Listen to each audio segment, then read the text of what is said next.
Imagine this. You're clocking in for work and you're being timed as soon as you step onto the floor. You actively avoid the bathroom because you don't want to seem unproductive, because this could determine whether you're promoted or eventually fired. And there's no one you can run to because Amazon is the be-all and end-all of your life. Doesn't that sound fantastic? Hell yes. But not anymore. Well, at least for this one Amazon warehouse in Staten Island. This warehouse accomplished something that nobody thought was possible. Workers joined together and made an official vote to make this warehouse the very first unionized Amazon warehouse in the world. And it's at one of the biggest warehouses in New York City. The goal of this union is to ensure there's job security, safe working conditions, and to ensure that there's no mistreatment of employees, which is something many Amazon employees feel like they have not been getting. In America, that everybody who works should receive fair shake, fair pay. Everybody who works should be treated with respect and dignity. Workers don't have to fight to be able to use the restrooms. Workers are not machines, they are human beings. And their dreams are coming true because of this man, Christian Smalls, an ex-Amazon manager who was the pioneer in unionizing this warehouse in Staten Island. And this comes after being fired for speaking out and protesting against the working conditions at the warehouse, and being called an idiot and unarticulate by an Amazon executive. So right now, Christian and any other person looking to start their own unions are Amazon's #1 target, because these unions has the potential to change the way Amazon operates the business moving forward. So how exactly will this union benefit the workers here at Amazon? Let's start with why unions are so important to the labor markets here in the United States. Unions assist in the negotiations with businesses and other entities on behalf of the union members.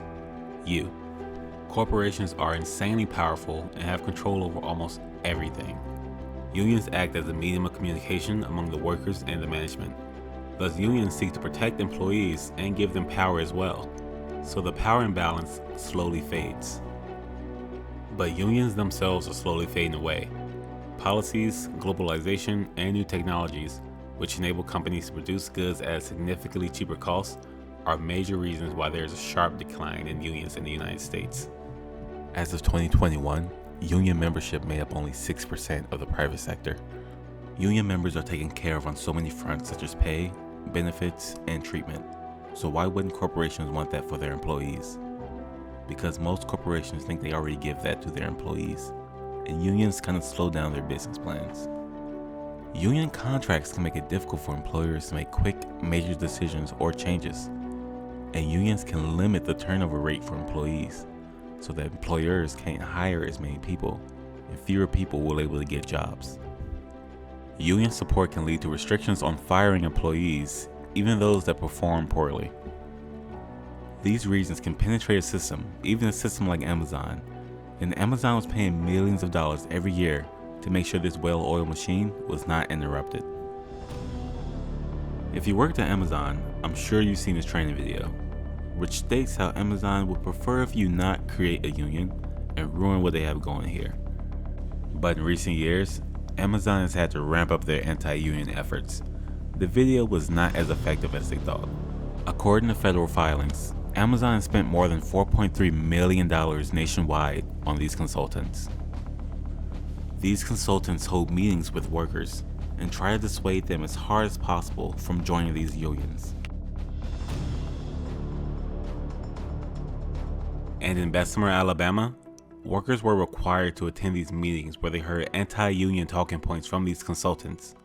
And this was leading up to their own union election last year. During these meetings, consultants focused on the cost of union dues, which will mean employees will be seeing less money on their paycheck. And for many people, that will mean certain responsibilities will not be able to be filled. It will deeply affect them and their family's lifestyle. They will also mention the possibility of strikes, which means that workers will not be able to get paid, and certain people just can't afford that. In the final vote tally, 738 workers voted for unionizing it, while 1,798 workers voted against it. Here's the thing, those claims the consultants made were not entirely true.